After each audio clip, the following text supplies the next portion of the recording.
nós corremos um grande risco no nosso dia a dia, de fazer com que esta grandiosa, esta maravilhosa obra do Senhor, ela vá se apequenando. Por isso nós colocamos aquela pergunta ali: quão admirado, quão surpreso, quão perplexo você é por causa de Deus? Como pode um Deus amar pecadores, amar pessoas que são contrárias a Ele? Como pode? Como pode Ele entregar o Filho dEle para morrer por nós pecadores? Ou seja, nós deveríamos ter cada dia uma admiração maior por Deus, uma perplexidade maior por Deus, uma atenção maior ao Senhor. Porque como comparar a obra que Deus fez, a obra da salvação? A gente poderia, por exemplo, imaginar uma pessoa que está lá no leito do hospital. E o médico chega e fala para essa pessoa: olha, infelizmente, chegamos ao limite da medicina, não há mais o que fazer, o que realizar no seu caso. Então, entendemos que melhor você retornar para sua casa e passar seus últimos momentos com os seus. Algo bem difícil, não é verdade? Algo bem complicado. E aí aquela pessoa, depois de ouvir isso, faz o quê? Bom, já que é assim, vou fazer o que o médico está falando. E aí, a caminho de casa, toca o celular. É o médico ligando para ele: olha, a medicina acabou de encontrar, nesse momento eu recebi a informação de que agora a sua doença tem cura. Como essa pessoa ficaria?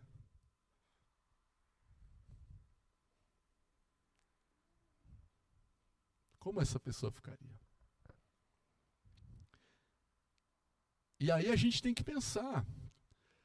A questão que Deus resolve para nós não é uma questão da morte física.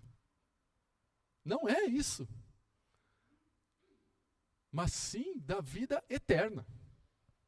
Da vida eterna.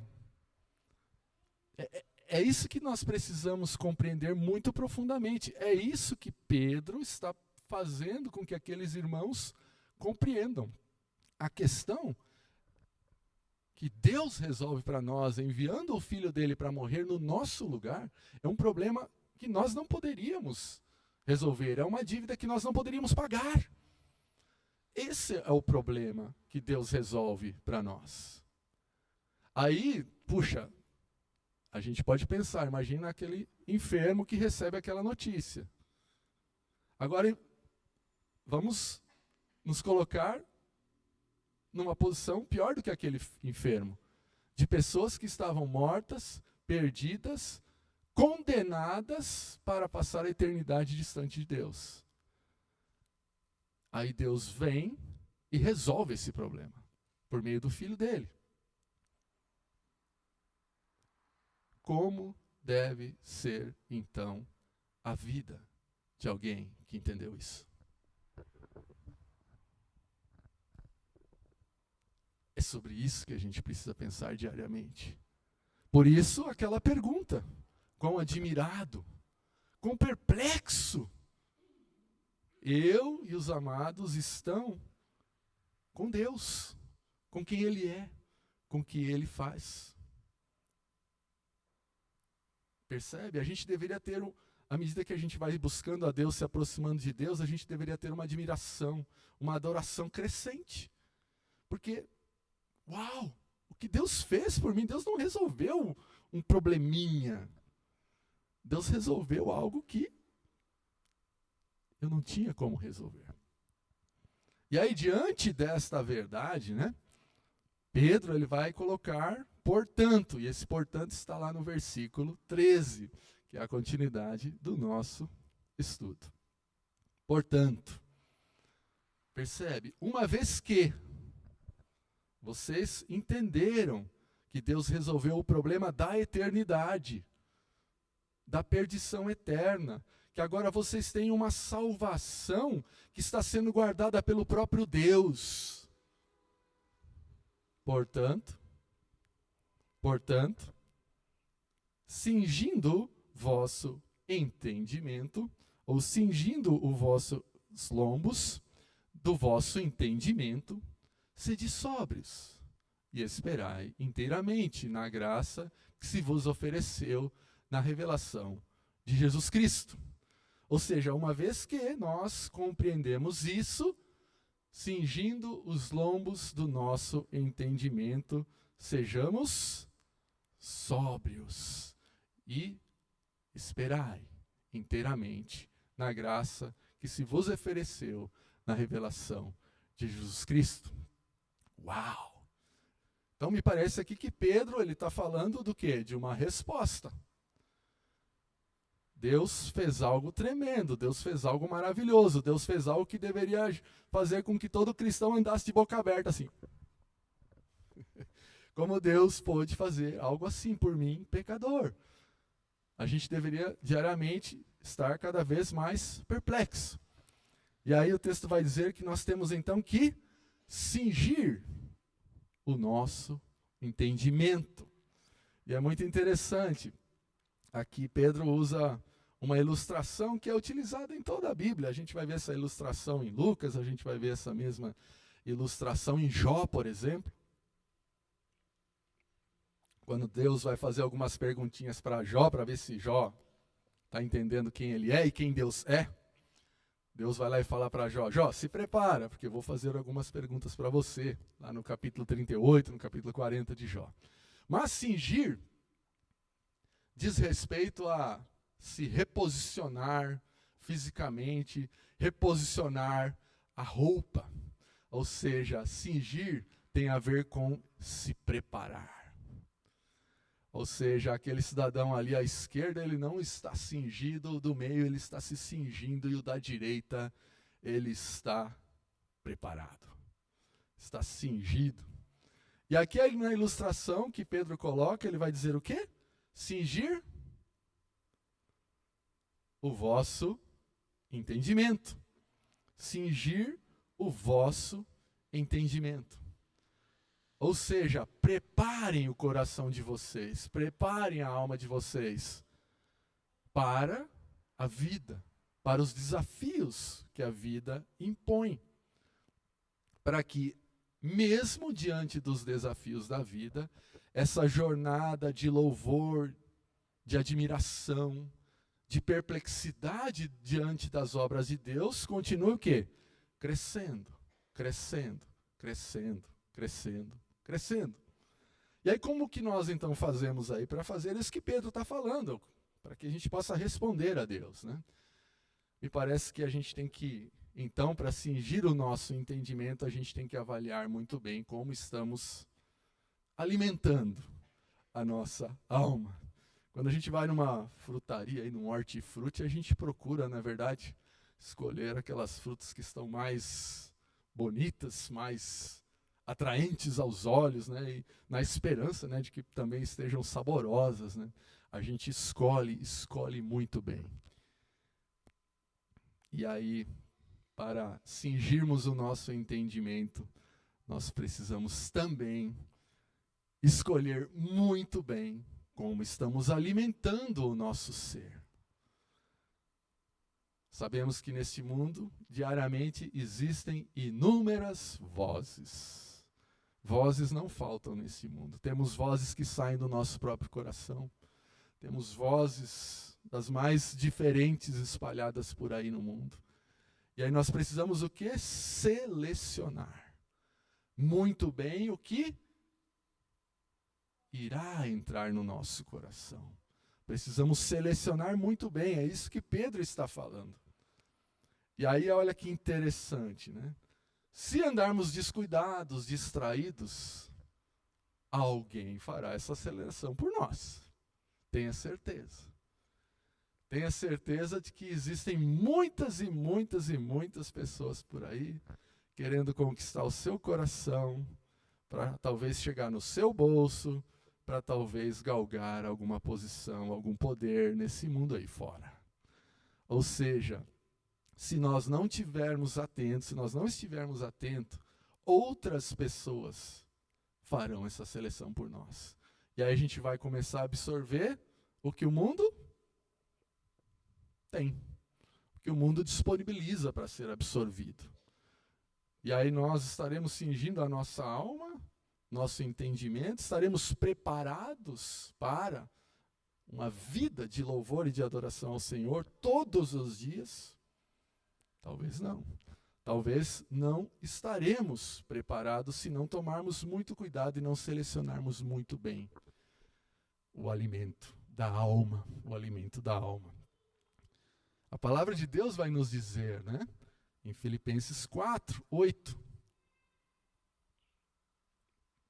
Irmãos, tudo que é verdadeiro, tudo que é respeitável, tudo que é justo, tudo que é puro, tudo que é amável, tudo que é de boa fama, se alguma virtude há, se algum louvor existe, seja isso que ocupe o vosso entendimento. Então, na própria palavra de Deus, nós já encontramos instrução, orientação para realizar essa seleção. Para que a gente introjete, para que a gente traga para a nossa vida, traga para o nosso coração aquilo que efetivamente vai nos preparar para uma vida de adoração ao Senhor. E é muito interessante, né, que ele vai falar desse preparo, na sequência ele vai falar sobre estar sóbrios, sobre estar atentos, sobre estar em alerta. A gente pode imaginar um vigia na antiguidade, em cima das muralhas. As cidades eram como cidades-estado, cercadas por muralhas, e aquele vigia ficava o tempo inteiro observando para ver se vinha algum inimigo, alguém contra, para tentar invadir a cidade. É essa atenção que nós precisamos ter em relação à alimentação da nossa alma. Porque, queridos, depois do advento desse aparelhinho aqui, o que não faltam são vozes, o que não faltam são direções, o que não faltam são palavras. E isso aqui pode ser uma bênção, mas pode ser também um grande problema, se não soubermos selecionar, fazer uma boa seleção do que nós estamos trazendo para a nossa vida. E aí na sequência ele vai dizer ainda, esperai inteiramente na graça de Cristo. Esperar inteiramente na graça de Cristo. A gente pode voltar novamente para aquela condição daquelas pessoas. Imagina, dispersas, tiveram que fugir das suas casas, sabe lá onde estavam dormindo, sabe-se lá como estavam se alimentando, etc, etc, etc, etc. Pedro está falando para aquelas pessoas, esperem em quem? Na obra de Cristo. E nós, muitas vezes, nós corremos o risco de ter expectativas, de ter esperança aqui no mundo criado e não no Criador, e não no Senhor. E é muito interessante, porque quando colocamos o nosso coração nas coisas criadas e não no Criador, quando, por exemplo, né, a gente deposita a nossa esperança em pessoas, ou deposita a nossa esperança em instituições, ou deposita a nossa esperança, sei lá, no governo, ou nos políticos, ou seja, em quem for, me parece que duas coisas acontecem. As duas são ruins, né? A primeira delas é a frustração, certo? Vai frustrar. Colocou a esperança aqui nesse mundo, vai ter frustração. E o detalhe é que é o pior de todos, não haverá adoração. Porque se a nossa esperança, a nossa paz, a nossa alegria é o Senhor, logo, se tivermos expectativas em relação a algo aqui, não estaremos, então, cumprindo o nosso papel de adorarmos ao nosso Deus. Mas o texto continua. Vamos ler agora o 14. Vamos ler o 14. Diz assim: como filhos da obediência, não vos amoldeis às paixões que tinham antes na vossa ignorância. Como filhos da obediência, não vos amoldeis às paixões que tinhais antes na vossa ignorância. É impressionante, né? Pedro, ele vai relembrar de novo que agora eles são filhos. Nós não estamos mais desgarrados. A palavra de Deus vai nos dizer que nós fomos adotados. O próprio Deus nos fez seus filhos. Antes, a ira de Deus estava sobre nós, mas agora nós somos filhos do Senhor. E isso já é uma coisa magnífica, não é verdade? Já é uma coisa belíssima, tremenda. Temos por pai ninguém mais, ninguém menos do que o Todo-Poderoso, o Criador do universo. E aí, olha que coisa interessante, ele nos chama a confiar nele. Mas nós, muitas vezes, queremos andar pelo nosso próprio entendimento, ao invés de confiar naquele que é o Senhor, o Todo-Poderoso. Isso é uma baita de uma tolice, certo? Vamos trabalhar assim. Confiar num ser humano finito, e muitas vezes incoerente. Confiar num ser humano limitado, ao invés de confiar no Senhor, no Todo-Poderoso, no Criador do universo. É no mínimo, uma baita tolice, ou seja, nós temos um Pai maravilhoso, um Pai que veio ao nosso encontro, um Pai que nos salvou, um Pai que dá sentido ao nosso viver, um Pai que é a lógica. Se tirarmos Deus da vida, a vida deixa de ter lógica.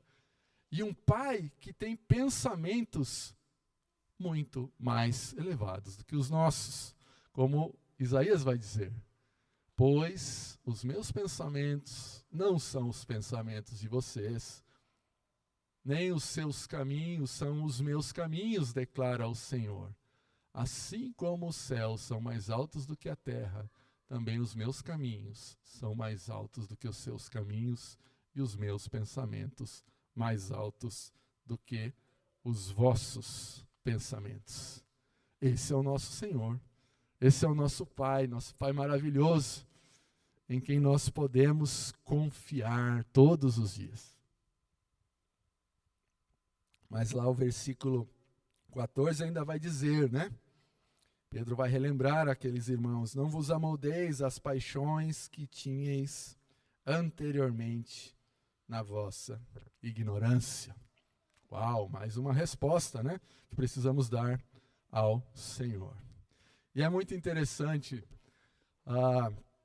algum dos irmãos aqui já teve a oportunidade de andar com um carro desalinhado?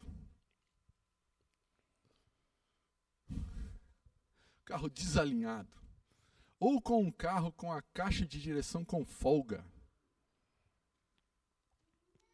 Alguém já teve essa? Porque você começa a esterçar o volante, mas efetivamente as rodas só começam a esterçar alguns graus depois que o volante girou.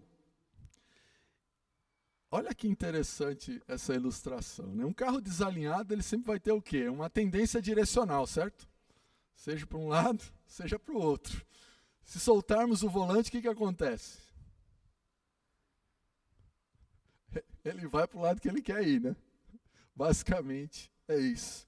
Ele vai para o lado que ele quer ir. Queridos, o nosso coração é um carro desalinhado. O nosso coração, ele não quer o Senhor. O nosso coração, ele é enganoso. O nosso coração gosta de ser seduzido pelas paixões antigas. Esse é o nosso coração. E aí, olha só que interessante. Num carro desalinhado, para que ele continue andando para onde a gente quer, o que a gente precisa? Continuamente está exercendo ali uma força no volante, certo? Continuamente está exercendo uma força ali no volante para que ele continue caminhando na direção que a gente quer. Ou seja, é a mesma coisa que o nosso coração. Continuamente, nós precisamos buscar o Senhor. Lembram-se de Salomão? Começou muito bem, não foi? Mas não terminou bem. Ele era um carro desalinhado, assim como nós somos também. Percebe? Ou seja, nós precisamos diariamente buscar ao Senhor, buscar a palavra do Senhor. E aí olha só como é a vida. A vida. Além de cada um de nós termos um coração enganoso, sermos esse carro desalinhado, a gente não tem um pavimento belezinha à nossa frente na vida. Imagina uma estrada dessa debaixo de chuva, onde esses buracos desaparecem. Às vezes a vida é assim. Às vezes quando a gente viu, já caiu no buraco. E Pedro está falando para aqueles amados irmãos, olha, cuidado, para que vocês não voltem às paixões da época da vossa ignorância. Ou seja, antes de conhecermos ao Senhor, nós nos achávamos bons. Nossa, eu sou bom mesmo. Puxa vida, como eu sou legal, como eu sou bacana. Uau! E Paulo, no final da vida dele, vai dizer o quê? Que ele é o quê? O maior dos pecadores. Não, como assim, Paulo? Porque à medida que Paulo foi buscando e se aproximando do Senhor, ele foi enxergando quem Deus é e quem ele é. Por isso, ao final da vida dele, ele vai dizer isso. Que ele é o maior dos pecadores. Talvez a gente vai chegar no final da vida, se Deus quiser, dizendo a mesma coisa. Dizendo a mesma coisa. Se tivermos bastante atenção ao Senhor. Ou seja, o nosso próprio coração e este mundo vai fazer com que a gente não tenha direção. Um dia a direção será, vou me casar, porque se eu me casar, serei feliz. No outro dia, não, agora eu preciso ter uma profissão. Quando eu estiver trabalhando na empresa tal, aí serei realizado, terei satisfação. Não, agora eu preciso ter filhos, porque se eu não tiver filho, como será? Agora eu preciso conhecer a Torre Eiffel. Se eu não conhecer a Torre Eiffel, aí depois, agora eu preciso conhecer, agora eu preciso fazer, e vive nessa.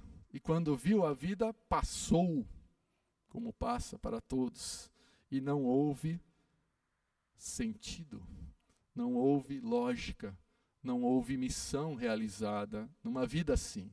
Então Pedro está nos alertando e alertando aquelas pessoas, cuidado, tenham cuidado, é no Senhor que nós encontramos luz.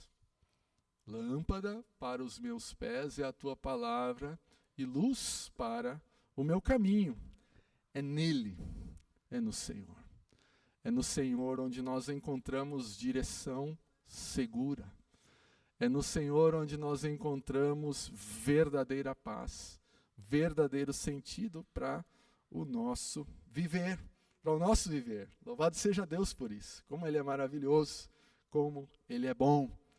E aí ainda ele continua, né? Cuidado, não vos amoldeis às paixões que tinhais anteriormente, na vossa ignorância. Pelo contrário, segundo é santo o que vos chamou, tornai-vos vós também vós mesmos santos em todo o vosso procedimento. Porque está escrito, sede santos, porque eu sou santo. Uau! Agora, Pedro dá um passinho a mais com aquelas pessoas ali e conosco também. Somos chamados à santidade. Deus é santo. Deus é separado do mal. Deus é separado da violência. Deus é perfeito, Deus é pleno. E este deve ser o alvo da nossa vida. Sermos como Deus, como o nosso Senhor, igualmente santos, separados, dedicados para uma missão única, qual seja conhecer ao Senhor e fazer o nome do Senhor conhecido. À medida que a gente vai entendendo que essa é a missão da nossa vida, tudo vai ficando muito mais simples. Tudo fica muito mais simples. Ou seja, Pedro, ele nos chama a viver uma vida de separação do pecado. Uma vida de separação do pecado. E é muito interessante, queridos, quando a gente lembra lá de Gênesis 4, 7, nós vemos lá o diálogo de Deus falando com Caim. E o que Deus vai falar para Caim? Olha, Caim, o pecado vai bater a sua porta. Vai bater a sua porta. Mas cabe a você, Caim, dominá-lo. Uau! O próprio Deus falando com Caim. Cabe a você dominá-lo. Ou seja, quando pecamos, é porque nós não estamos nos dominando. Voltando ao que já vimos, talvez nós não nos cingimos adequadamente para enfrentar a vida, para enfrentar os dias bacanas e os dias não bacanas.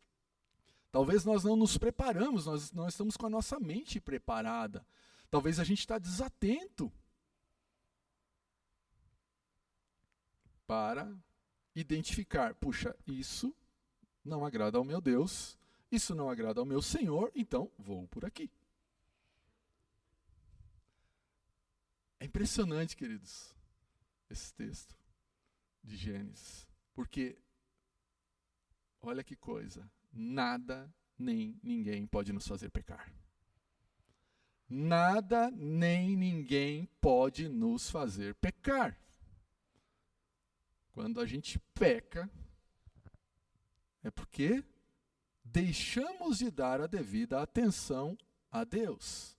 Deixamos de dar a devida atenção à direção de Deus, à palavra de Deus. Algo aconteceu. Foi um momento de distração. Mas Deus está ali falando com Caim. Olha, pecado vai bater na sua porta, Caim. E você tem que estar alerta, atento para que você não caia. Para que você não caia. Mas é lindo também porque nós devemos sim viver separados do pecado e amando os pecadores.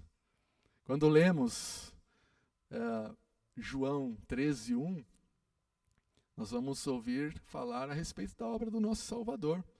E esse texto vai dizer que Cristo nos amando os seus, Ele amou até o fim.